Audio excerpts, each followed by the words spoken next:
Okay, so we're going to first play, well, me. I'm going to first play Sarah's solo viola piece. And I'm just going to do what I think you want me to do, and then we'll talk about it. Okay? Okay.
Things here and there I couldn't resist, so why don't you get up here, and I have just some questions about I'm sure you do. articulations, but it's great to hear that you're a string player. It's nice to see a string player who's a composer. Usually they're piano. It's really great.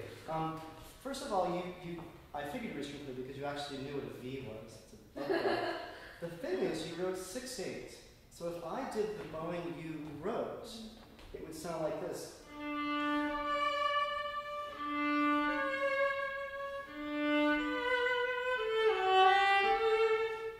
But 6/8 is. See? So doing an up bow is totally fine, but it makes it sound like it's a pick up to the downbeat.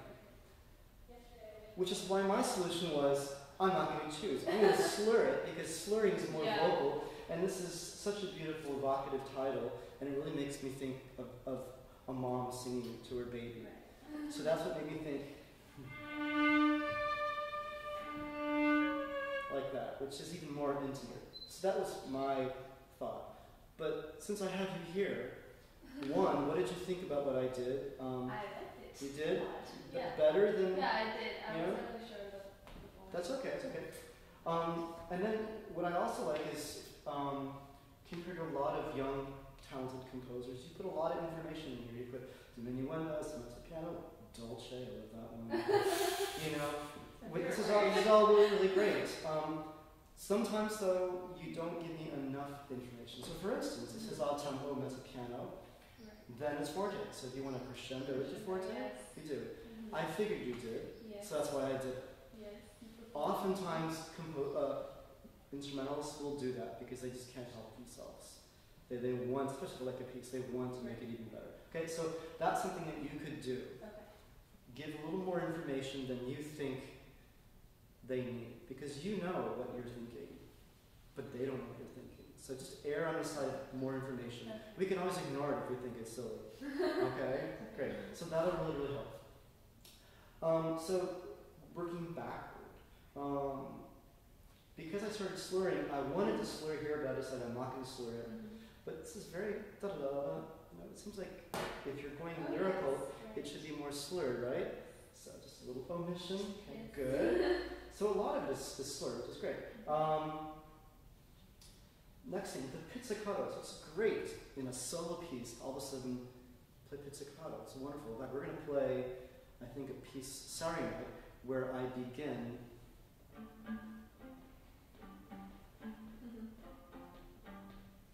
boom. It's called the close call. Okay, so I love the idea of using different sound rolls, which is great. I couldn't help adding some chords though, and of course I have no idea what harmonies you're going for, so I just imagine what seemed to fit. So rather than saying, "Did you like it?" because you're going to say, "Of course I like music." Think about using more chords in your pizzas, and then put in your harmonies that you want, and try. You know, there are more chords than that. You can do, or just ask some jazz guitarist.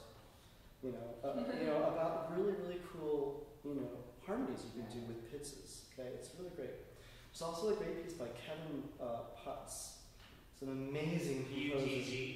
It's amazing. He wrote a piece called Arches for Tim Thames, a good friend of my violinist. It is unbelievable. And he does all sorts of effects, and it's mind-boggling. As a violinist, you'll really appreciate the piece. But I think you'll enjoy how he does all sorts of different things. Okay, so I think this is a first-class attempt. And what I would do, I'd love to see you expand this to be about 8 minutes long. So what you just played, what I just played now, was the opening statement. Okay. Right?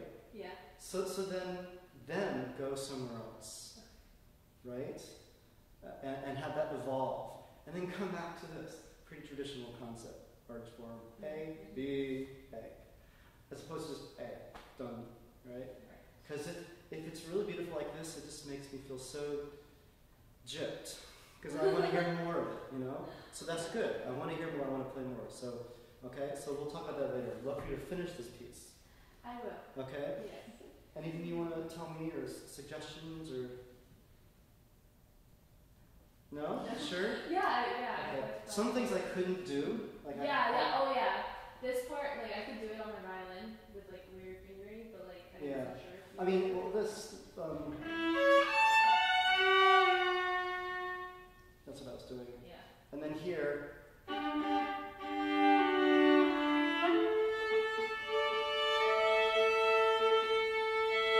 Fifths and violas aren't really good friends. Because it's a big distance between the two strings. With a violin, it'd be a little easier. The higher up we go, the more our fingers fall in between. So you might want to think about that. Okay? But what we can do as a solo instrument is implied harmony. So I figured as long as I began the note with the two notes together, I could then leave the bottom one, and you're still remembering that harmonic idea, and it carries us through. Okay? Like our solo block. Same idea. Okay? Great. Well, beautiful job. Thank you. Okay?